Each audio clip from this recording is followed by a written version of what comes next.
الحمد لله رب العالمين والصلاة والسلام على سيد الأنبياء والمرسلين وعلى آله وأصحابه وسلم تسليما كثيرا كثيرا أما بعد أعوذ بالله من الشيطان الرجيم بسم الله الرحمن الرحيم ولا تكونوا كالذين نسوا الله فأنساهم أنفسهم أولئك هم الفاسقون قال النبي صلى الله عليه وسلم الحج المبرور ليس له جزاء إلا الجنة أو كما قال عليه الصلاة والسلام صدق الله العلي العظيم وصدق رسوله النبي الكريم ونحن على ذلك من الشاهدين والشاكرين والحمد لله رب العالمين۔ ایک مرتبہ محبت اور عقیدت کے ساتھ ہم سب کے آقا حضرت محمد رسول اللہ صلی اللہ علیہ وسلم کے دربار عالی میں درود و سلام کا نذرانہ پیش فرمائیں۔ اللہم صلی علی سیدنا محمد وعلی آل سیدنا محمد وبارک وسلم۔ اللہم صلی علی سیدنا محمد وعلی آل سیدنا محمد وبارک وسلم۔ اللہم صلی علی سیدنا محمد وعلی آل سیدنا محمد وبارک وسلم۔ محمد صلی اللہ علیہ وسلم، محمد کی محبت دین حق کی شرط اول ہے۔ محمد کی محبت دین حق کی شرط اول ہے، اسی میں ہو کمی تو سب کچھ نامکمل ہے۔ تمام تعریفیں ثابت ہیں اللہ رب العالمین کے لیے، درود و سلام ہو ہم سب کے پیارے آقا حضرت محمد صلی اللہ علیہ وسلم پر، جنہوں نے نہ ہمیں عرش پہ بھولا ہے نہ فرش پہ بھولا ہے۔ آج اللہ کے کرم سے، اس کے فضل اور احسان سے ہم جیسے گنہگار، ہم جیسے نالائق اور نااہلوں کو اللہ پاک نے اپنے گھر اور نبی کے در کی حاضری کے اللہ پاک نے توفیق عطا فرمائی۔ اللہ تعالیٰ سے دعا ہے کہ اللہ ہم سب کی حاضری قبول فرمائے، اور اللہ تعالیٰ اسی کو بہانہ بنا کر اللہ ہمارے لیے اور ہمارے آنے والی نسلوں کی اللہ پاک ہدایت کا ذریعہ بنائے۔ اور ہم سب اللہ کا شکر ادا کرنا چاہیے کہ اللہ تعالیٰ نے آج ان لوگوں کے درمیان میں ہم بیٹھنے کا، ان سے گفتگو کرنے کا، ان سے ملاقات اور مصافحہ اور معانقہ کرنے کا اللہ پاک موقع دے رہا ہے، جنہوں نے ابھی اللہ کا گھر، نبی کا در کی حاضری انہیں نصیب ہوئی۔ انہوں نے ماشاءاللہ اپنے گندے کپڑے بدل کر ماشاءاللہ احرام کے کپڑے پہنے، تلبیہ پڑھے، اور مالک و مولا کے گھر میں دیوانہ وار ماشاءاللہ اللہ کے گھر کی حاضری ہوئی۔ اس گھر کو انہوں نے دیکھا، نبی کے در کی انہیں حاضری ہوئی۔ کسی کو طائف کا سفر یاد آ رہا ہوگا، کسی کو طواف کے چکر یاد آ رہے ہوں گے، کسی کو حتیم اور ریاض الجنہ میں نماز پڑھنے کی کیفیت یاد آ رہی ہوں گی۔ بے شمار وہ فضائل، بے شمار برکت کی رحمت، ہدایت، جہاں امن اور سلامتی کی جگہ ہے، جس کی قسمیں اللہ پاک نے قرآن میں کھائی ہے، جہاں اللہ کی رحمتیں، برکتیں روزانہ اس مکان پر 120 رحمتیں نازل ہوتی ہیں، جس میں نماز پڑھنے والے کو 60 رحمتیں، طواف کرنے والے کو 60 رحمتیں، نماز پڑھنے والے کو 40 رحمتیں، صرف اللہ کا گھر دیکھنے والے کو 20 رحمتیں نصیب ہوتی ہیں۔ تو میرے بھائیوں، بزرگوں اور عزیز ساتھیوں اور معزز خواتین، ہم سب اللہ کا شکر ادا کرنا چاہیے۔ اللہ کا قانون ہے اور دستور ہے، کیا ہے؟ لَإِن شَكَرْتُمْ لَأَزِيدَنَّكُمْ۔ اللہ کی دی ہوئی نعمت پر تم شکر ادا کرو گے تو ہم اور اضافہ کر کے دیں گے۔ تو اس وقت ہم سب اللہ کا شکر کس طریقے سے ادا کریں؟ اکابر علماء، اولیاء اللہ، بزرگان دین نے علم کے دریا میں گوتے لگا کر بہت سے قیمتی موتی امت کے سامنے رکھے ہیں۔ 2-4 موتی اس طالب علم کے ذہن میں آ رہی ہے، وہی آپ حضرات کی خدمت میں رکھیں گے۔ اس وقت ہمارے لیے بڑی خوشی کی بات یہ ہے کہ ماشاءاللہ مولانا ابو شہمہ صاحب قاسمی دامت برکاتہم نے بہت سے قرآن اور نبی کے شان میں بہت سے اشعار اور قرآن کے تعلق سے بھی انہوں نے بہت سے قیمتی باتیں کہی، اور اس عاجز اور اس طالب علم کے تعلق سے بھی بہت سے باتیں کہی۔ مگر میرے بھائیوں، بزرگوں، اس وقت آپ حضرات کی خدمت میں نے صرف ایک آیت میں نے تلاوت کی ہے، اور ہمارے پیارے آقا حضرت محمد صلی اللہ علیہ وسلم کے زبان مبارک سے نکلی ہوئی ایک حدیث میں نے آپ کی خدمت میں پیش کی ہے۔ سب سے پہلے اس اللہ کا کلام سنیے جس نے خاص طور پر ایمان والوں سے اللہ پاک نے خطاب کیا ہے۔ کیا کہا؟ وَلَا تَكُونُوا كَالَّذِينَ نَسُوا اللَّهَ فَأَنسَاهُمْ أَنفُسَهُمْ أُولَئِكَ هُمُ الْفَاسِقُونَ۔ اللہ تعالیٰ نے ایک عجیب انداز سے اپنے خاص بندے ایمان والوں سے خطاب کیا ہے۔ دیکھو اللہ پاک کہہ رہے ہیں دیکھو ان لوگوں کی طرح آپ لوگ مت ہو جانا جو اپنے اللہ کو بھول گئے، اپنی شریعت کو بھول گئے، دین کو بھول گئے، من چاہے زندگی میں پڑ گئے، جیسے جی چاہے ویسے زندگی گزار رہے ہیں، ان جیسے مت ہونا۔ وَلَا تَكُونُوا كَالَّذِينَ نَسُوا اللَّهَ، جو اپنے اللہ کو، اپنے پیدا کرنے والے خالق و مالک کو بھول کر جو جانور والی زندگی گزارتے ہیں، من چاہی زندگی گزارتے ہیں، حلال کو حلال نہیں سمجھتے، حرام کو حرام نہیں سمجھتے، جو اللہ اور اس کے رسول نے جو طریقہ کار زندگی گزارنے کا جو طریقہ ہم اور آپ کو دیا ہے اس کو بھول کر جو من چاہی زندگی گزار رہے ہیں، اللہ تعالیٰ کہہ رہے تم ان جیسے مت ہو جانا۔ اگر تم ان جیسے ہو جاؤ گے تو اللہ پاک کہتے ہیں کہ نقد عذاب آئے گا۔ نقد عذاب یہ آئے گا کہ تم اپنے آپ کو بھول جاؤ گے، اپنے آپ کو بھول جاؤ گے کہ کیا نفع ہے کیا نقصان ہے، کیا نفع ہے کیا نقصان ہے، جس سے ہماری زندگی کے لیے خطرہ ہے اور ہمارے لیے پریشانی ہے، مصیبت ہے، عالم ہے، اس زندگی کو آپ بھول جائیں گے، یعنی اس کو، اس نفع کو نقصان نہیں سمجھیں گے اور نفع کو بھول جائیں گے۔ تو اللہ پاک کہہ رہے ہیں کہ آپ ان لوگوں کے جیسے مت ہونا، ان جیسے مت ہونا۔ تو ماشاءاللہ اللہ پاک نے ہمیں ایک نئی زندگی اللہ پاک نے عطا کی ہے۔ دیکھیے یہ خوبصورت چہرے جن کے چہرے پہ ایک رونق نظر آ رہی ہے، سروں پہ ٹوپیاں نظر آ رہے ہیں، سفید لباس میں، سفید ریش میں، ماشاءاللہ آج یہ ایسے آ رہے ہیں اور اللہ نے ان کو ایسا لوٹایا ہے۔ میں نہیں کہہ رہا، ہم سب کے پیارے آقا حضرت محمد رسول اللہ صلی اللہ علیہ وسلم کا فرمان ہے، وہ ایسے ہی لوٹ رہے ہیں جیسے آج ہی ماں کی پیٹ سے پیدا ہوئے ہیں، آج ہی ماں کے پیٹ سے پیدا ہوئے ہیں۔ اور جب ہم طواف زیارت کر کے آخری چکر کر کے ختم کر کے یعنی طواف ودا کر کے جب رخصت ہوتے ہیں، آنسوں کی لڑی لگی ہوئی رہتی ہے، تو اللہ پاک قیامت تک ایک فرشتہ اللہ پاک نے حتیم میں یا مطاف میں اللہ پاک نے حرم میں متعین کر رکھا ہے، ہر طواف ودا کرنے والے حاجی کے کندھے پہ ہاتھ رکھ کے یہ کہتا ہے کہ اللہ کے بندے، اللہ نے تیرے گناہ کو معاف فرما دیا اور تجھے ایسے پاک اور صاف کر دیا جیسے تو نے آج ہی ماں کے پیٹ سے پیدا ہوا ہے، آج ہی ماں کے پیٹ سے پیدا ہوا ہے۔ یہ خوشخبری دے کر فرشتہ میرے بھائیوں ہمیں روانہ کرتا ہے۔ تو میرے بھائیوں ہم تو گئے تھے اس حالت میں گئے تھے دیوانہ وار کہ ہم اپنے مالک و مولا کو راضی کریں، اپنے نبی کے قدموں میں آرام کریں، مگر اللہ نے زندگی کچھ دن، کچھ ایام، کچھ سال اللہ نے ہماری زندگی میں اور لکھ رکھے ہیں۔ ہم تو واپس تو آئے ہیں ضرور، مگر میرے بھائیوں ایسے ہی واپس نہیں آئے۔ پہلے ہم گناہوں کا ٹوکرا لے کر اپنے گھر سے، بستی سے، علاقے سے، اپنے ملک سے گئے تھے، مگر اللہ ہمیں نیکیوں کا، اعمال کا، تقوی کا، محبت کا، اطاعت کا، جذبے کا اور رسول پاک صلی اللہ علیہ وسلم کی سچی محبت کا توشہ دے کر ہمیں لوٹایا ہے۔ یہ کتنی بڑی بات ہے۔ ہم واپس آ رہے ہیں تو گناہوں سے پاک اور صاف ہو کر آ رہے ہیں اور اللہ کا گھر اور نبی کی در کی عظمت، اس کی محبتیں لے کر ہم واپس لوٹ رہے ہیں۔ تو لہٰذا جب اللہ نے ہمیں بھیجا ہے، ہم نے اپنے نبی کے در پر اور مالک و مولا کے گھر پر جیسے ہم نے نگاہ ڈالی تو میرے بھائیو ہم نے دعا کی تھی کہ رب کریم اب جو کچھ ہم نے دعا کیا ہے اور آئندہ جو کچھ دعا کریں گے اللہ اس کو قبول فرما،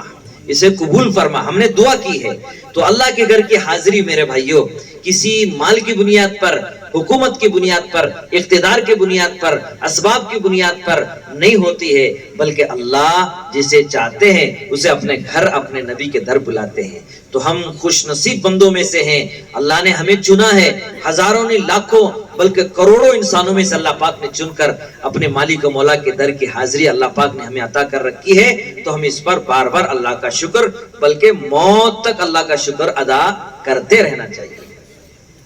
اپنے اکابرین میں سے حضرت مولانا کاشم قریشی صاحب دامت برکات و رحمت اللہ علیہ اپنے ایک بیان میں ایک عجیب جملہ ارشاد فرماتے تھے، دیکھو مولوی صاحب بننا، حافظ صاحب بننا بہت بڑی دولت ہے، مگر موت تک حافظ بن کے رہنا،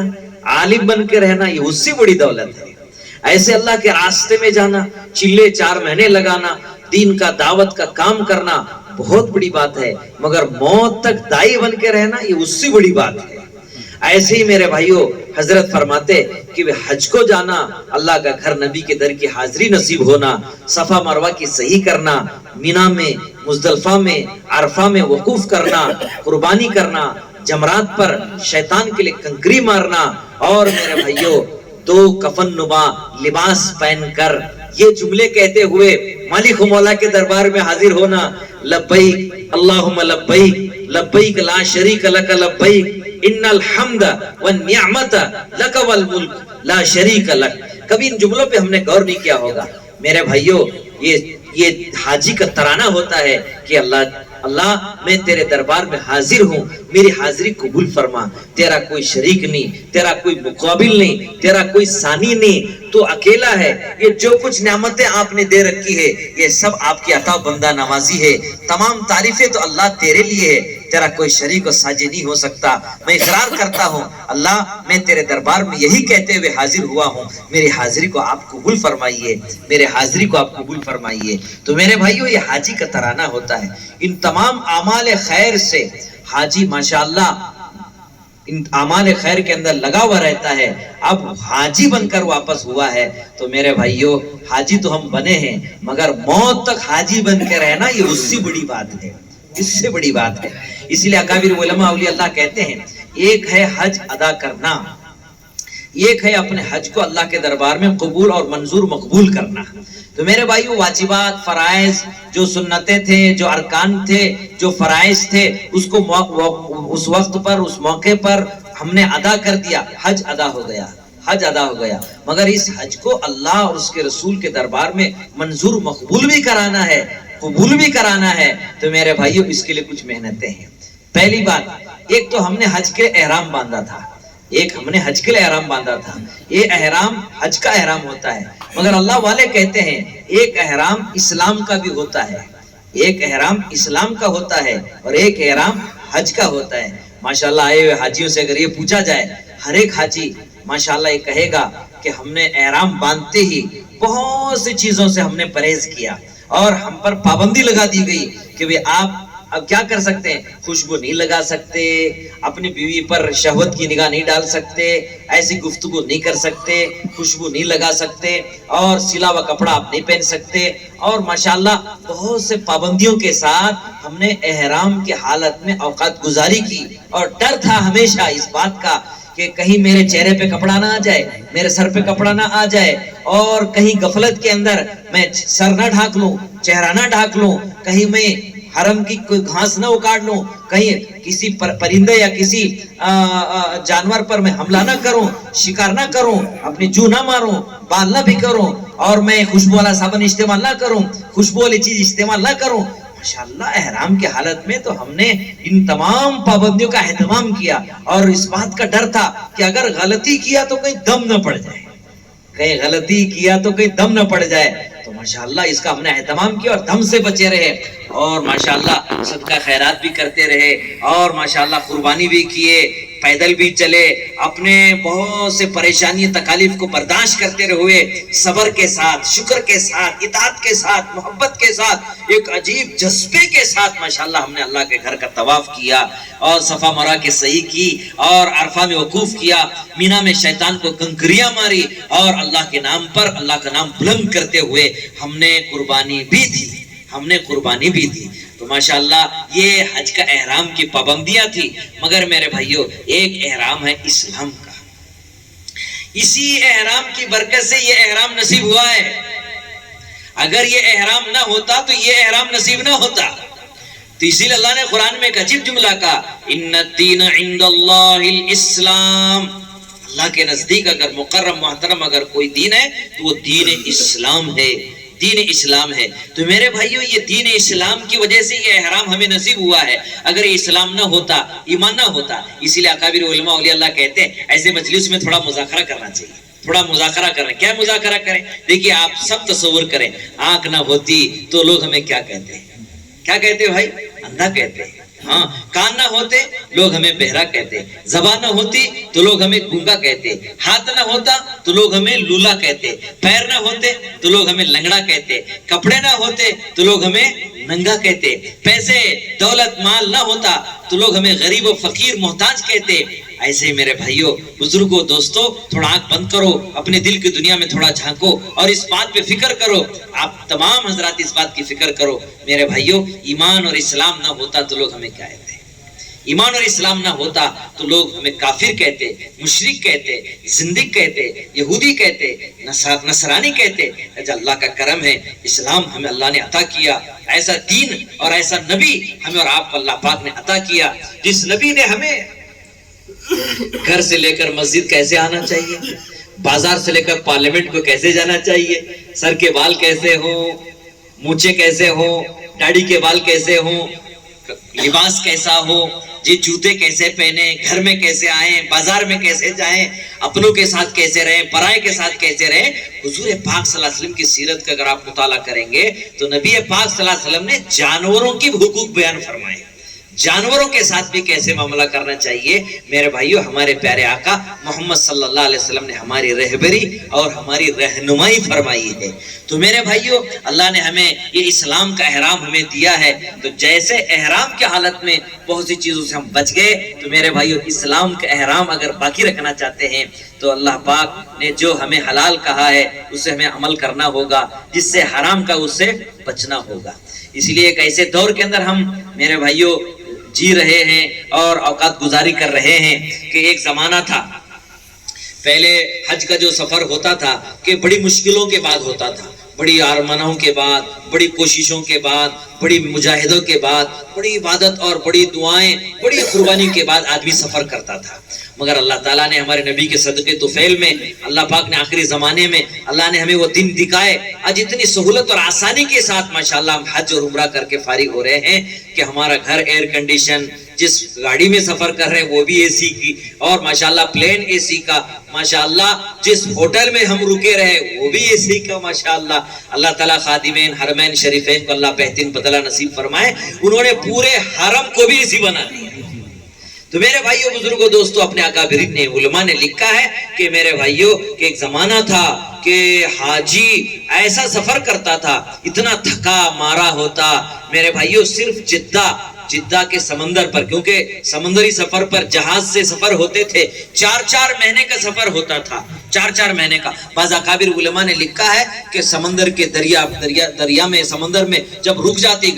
جہاز رک جاتا تھا, اندھیرا ہوتا, سمندر کی گہرائی, سمندر کے اندھیرا, رات کا اندھیرا, کوئی ہوا نہیں چل رہی ہے, ایک عجیب قسم کے حالات پیدا ہوتے. بعض اپنے بزرگوں سے سنا کچھ ایسے تھکے بھی لگتے تھے کہ نماز پڑھنے کے لیے ہم جہاز میں کھڑے رہتے تھے تو ایسا دھکا لگتا کہ پہلی صف آخری صف میں آ جاتی, آخری صف پہلی صف میں آ جاتی. ایسے دھکے بھی لگتے تھے 4 مہینے مشقتوں کے بعد. یہ بھی کتابوں میں لکھا ہے میرے بھائیوں, جدہ کی زمین نظر آ رہی ہے مگر امیگریشن وہ زمین پر نہیں ہوتا, امیگریشن اسی جہاز میں مکمل ہوتا. 3 دن 4 دن میرے بھائیوں احرام کی حالت کے اندر اس جہاز کے اندر امیگریشن ہوتا, تحقیق ہوتی, بیماری کی جانچ ہوتی, ہر چیز کا تحقیق ہونے کے بعد 3-4 دن کے بعد میرے بھائیوں جدہ کی زمین پر قدم رکھنے کو حاجی کو موقع ملتا. اور ایسا نہیں کہ ادھر بیٹھا کہ گھنٹہ, آدھا پون گھنٹے کے اندر 80 کلومیٹر کا سفر مکہ پہنچ گئے,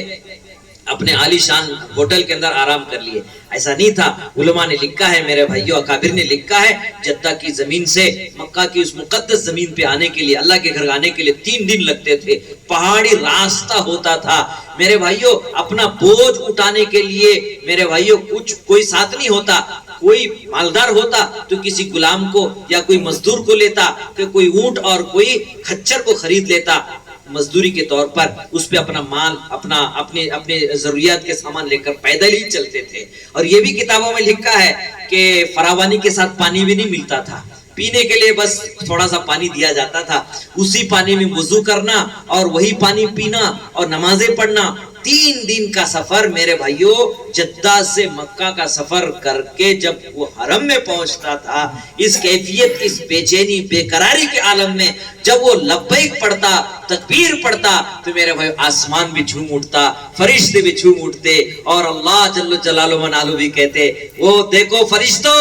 یہ وہ بندہ ہے جو اتنی مشقت، ایسے ارمان، ایسے خواہشیں لے کر سب کچھ قربان کیا، اور دو کفن نما کپڑے پہن کر یہ چیختے چلاتے پراگندہ حالت میں، پسینے میں سرابور ہے، بال بکھرے ہوئے ہیں، اور کڑاکی کی دھوپ ہے، ہونٹ سوکھے ہوئے ہیں، گلا سوکھا ہوا ہے، مگر احرام کی حالت کے اندر میری محبت، میرے عشق کے اندر میرے گھر کے طواف کے لیے سب کچھ چھوڑ کر آیا ہے۔ دیکھو تم کہہ رہے تھے نا اس بندے پر الزام لگا رہے تھے کہ آدم کی اولاد ایسی ہوتی ہے، دیکھو یہ ہوئے میرے بندے جو سب کچھ قربان کر کے میرے دربار میں لبیک کی صدا لگاتے ہوئے حاضر ہوئے ہیں۔ تو میرے بھائیوں، اللہ بھی خوشی کا اظہار کرتا، فخر کرتا، مگر میرے بھائیوں بزرگوں، ہم اپنے سینے پہ ہاتھ رکھ کے تھوڑا غور کریں کہ ہم کتنی آسانی اور کتنی عافیت کے ساتھ ماشاءاللہ اپنے حج کے اعمال کو پورا کیے، کتنی عافیت کے ساتھ 5-6 گھنٹے کے اندر ہم جدہ کے سرزمین پہ پہنچے، مکہ پہنچے۔ اسی لیے اپنی بات کو سمیٹتے ہوئے ایک جملے میں عرض کر دیتا ہوں، اکابر علماء نے لکھا ہے، پہلا حج کرنے والا، حج کا جو سفر ہوتا، وہ راستے جو ہوتے وہ بڑے کچے ہوتے، مگر حج سفر کرنے والے اس زمانے کے حاجی بڑے پکے ہوتے۔ راستے بڑے کچے ہوتے مگر حاجی بڑے پکے ہوتے، مگر اب ماشاءاللہ راستے، سواریاں، ایئر کنڈیشن، آرام کے ہوٹل، ڈیلکس حج، ماشاءاللہ آرام راحت کے سارے نقشے ہونے کے باوجود میرے بھائیوں اس وقت سب کچھ پکے ہیں، مگر آنے والا حاجی اور جانے والے حاجی سب کچے ہیں۔ جانے والے حاجی بھی کچے، آنے والے حاجی بھی کچے۔ کیا مطلب میرے بھائیوں، جو ہم جس حالت میں گئے، جو لانا تھا، جو وہاں سے لانا تھا میرے بھائیوں، وہاں سے حضور کی محبت لانا تھا، اللہ کی سچی محبت لانا تھا۔ اسی لیے حضرت جنید بغدادی رحمت اللہ علیہ جب ایک مرید کو دیکھا کہ وہ کافی دنوں سے حاضر نہیں ہوئے، پوچھا کیا بات ہے، تو انہوں نے کہا حضرت میں حج کے سفر میں تھا۔ ماشاءاللہ حج کے سفر میں تھے، تو حضرت نے پوچھا بھئی تم نے نیت کیا کی تھی؟ تو بولے وہی میں نے نیت کی کہ حج کا احرام باندھتا ہوں، اللہ قبول فرما،